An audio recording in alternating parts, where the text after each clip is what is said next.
Hello coaster lovers. So a park that I have to get my butt back to is Cedar Point. I haven't been there in 2 years, and when I look back on that day, July 18th, 2022, that feels like it occurred a decade ago. But a ride there that I really wish I could have ridden more was Steel Vengeance. And I've been wanting to create this video for a long time. But anyway, I'm going to review this coaster in today's video. So if you're new here and want coverage for this popular attraction, this is a good video and channel to be at. So let's begin this review with the history of this 200-foot beast. So this coaster replaced Main Streak, which was an old crappy wooden coaster, and had god-awful trims on the first drop. I'll play a clip of it here. Yeah, it was pretty bad. And fun fact, if you know about the famous content creator Orion, and if you don't know who he is, go ahead and check out his channel. He creates great videos. But anyway, there's this meme on where he films coasters hitting the final brakes or a block zone, and there was this aggressive braking noise from another attraction, and that other attraction was Main Streak. But back to Steel Vengeance, it gave its final rides on September 16th, 2016, but weirdly in 2017, they started construction and it got RMC's iBox track on it. Then on August 16th, 2017, they announced Steel Vengeance and it opened to the public on May 5th, 2018. And had a rocky first year. On opening day, 2 trains collided in the station, and hot sauce, phones, and parts of the train were flying off. Then they added one of the worst policies in the world. It's very similar to Hollywood Rip Ride Rocket, but you had to pay for a locker. But now it's doing fine. So let's go into the presentation. So you see this coaster in the way back of the park, and it looks massive. Then you're next to it, and it's even more massive. And beware, this is a very popular ride at Cedar Point. Be prepared to wait. I had to wait 30 minutes for it, and a third of that was during a breakdown. After all that waiting, you get assigned a row, but the crew does accept row requests. So you enter the train, put on your 100-pound lap bar and dispatch, and that'll transition us into the ride experience. So you go through the maintenance shed, and turn right into 2 bunny hills, and then ascend 205 feet into the Cedar Point skyline, and it is noisy, and you can barely hear the person next to you.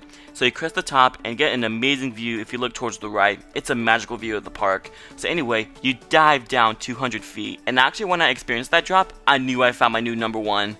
After that fantastic drop is a speed hill, which is very quick, and that ascends into a top height with great airtime, then into a huge outer bank turn, and that element is really fun. Then you straighten out into a bunny hop into an upward 0G roll. It's basically a reverse version of the death roll on Iron Gwazi.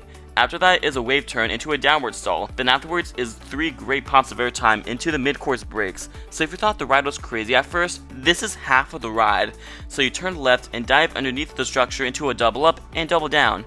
And that is followed with this crazy off-axis hill. Then you spend the rest of the ride in the structure with an overbank turn and 0G roll.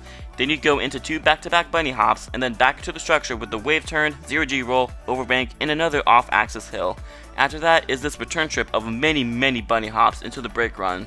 That part of the coaster is exhausting, and that wraps up your ride experience on Steel Vengeance. Now I'm going to give my thoughts on the layout. As for the layout, it's a really good layout. It packs in a crap ton of ejector moments and 4 inversions into nearly under 6,000 feet of track, which is just bizarre. It has great elements mixed in too, but there is not really much to say after that. So let's delve into my thoughts on this hybrid masterpiece. So I think this coaster just has one nibble-sized flaw, and that is that the coaster is a bit too long.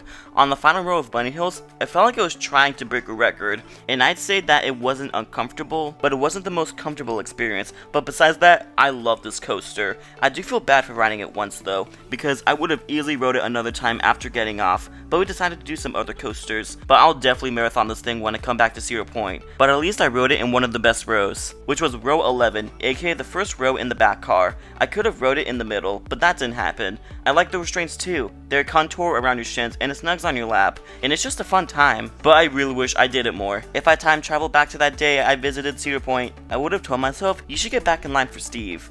So to end off this review, I'm going to give out the final score. And no surprise, of course I'm giving it a 1 out of 10.